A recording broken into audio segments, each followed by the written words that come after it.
everybody. Welcome to Monday Morning Must-Knows. My name is Merlin Rothman. Here are several things to pay attention to for the upcoming trading week. Now, last Friday, we saw the kickoff to earnings season. Boy, was that exciting. We saw JP Morgan and Citibank and Wells Fargo all come out with great earnings, nice big gains on the day. But overall, the markets look pretty weak on Friday's session going into the close. So let's look at the earnings counter to kick things off for your Monday Morning Must-Knows. I know there is a ton coming out this week, but you look at the number on your screen, you're like, there's barely anything there, Merlin. 269 companies reporting? Oh, there's plenty. We continue the onslaught of financial firms with Charles Schwab reporting earnings on Monday.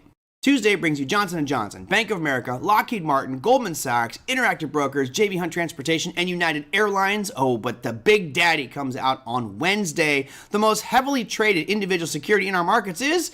That's right, Tesla reporting earnings on Wednesday. Same thing with Netflix, Procter & Gamble, ASML Lithograph, Morgan Stanley, Abbott Labs, and U.S. Bancorp. So a lot of financials rolling out this week as well on the heels of last Friday's announcements. But you think we're done? Oh no, let's talk about the largest semiconductor company in the world, Taiwan Semiconductor. You have Philip Morris, you have Union Pacific, AT&T, Intuitive Surgical, and Freeport-McMoRan. So nice spread there from technologies to tobacco to minerals and AI companies with ISRG. So pretty cool so far.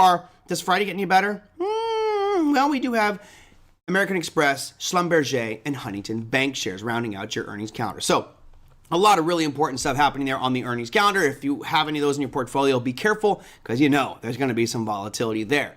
Now we should focus to the manufacturing numbers. Now in the United States, manufacturing isn't the backbone of our economy anymore like it was back in the 50s and 60s. However, it still is a pretty important component of GDP. And lo and behold, this week we have several pieces of manufacturing data. So let's look at manufacturing in the United States.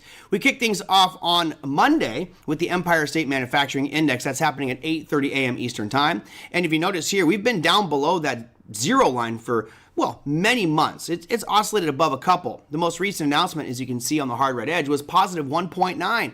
Well, what are the expectations? Well, looks like we're going back south again. They're expecting a negative 6.4 for our reading for the Empire State Manufacturing Index on Monday, which is not good. That means contraction and pessimism regarding manufacturing going forward.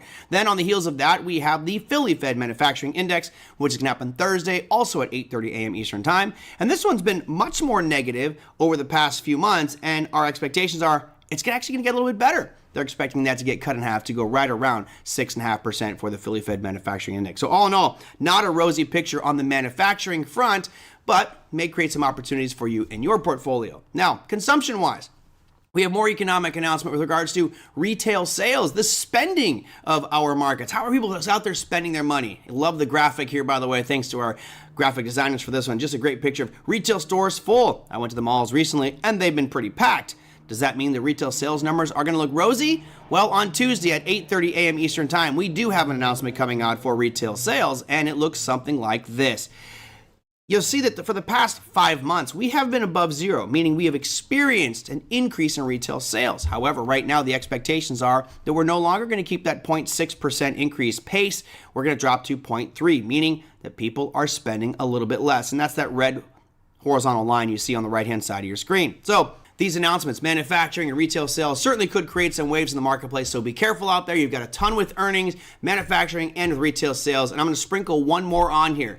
Last week, there was a lot of good drama out there with the, well, we'll just say FTX soap opera with Sam Bankman-Fried and Carolyn Ellison and all the testimony. We did see some volatility in the crypto space, but none of that could compare to the potential volatility that we might see in the upcoming trading week. Why is that? Well, it's because Bitcoin itself seems to be on trial. Not just on trial, but we seem to have regulators that are going after it. Gary Gensler of the SEC has made it pretty aggressive push to keep Bitcoin in the shadows and not let a spot Bitcoin ETF come to market.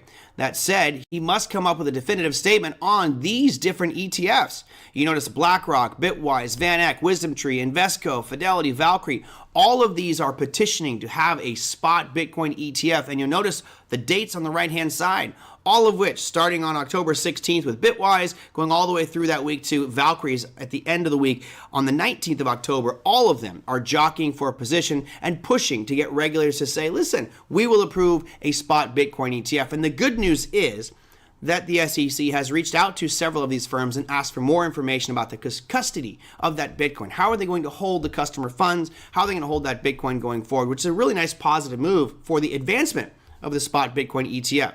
That said, right now, we don't know if we're going to get approval, but if we do get approval for any one of these, you could see significant moves to the upside in the crypto space. So be ready on those days for maybe some potential volatility.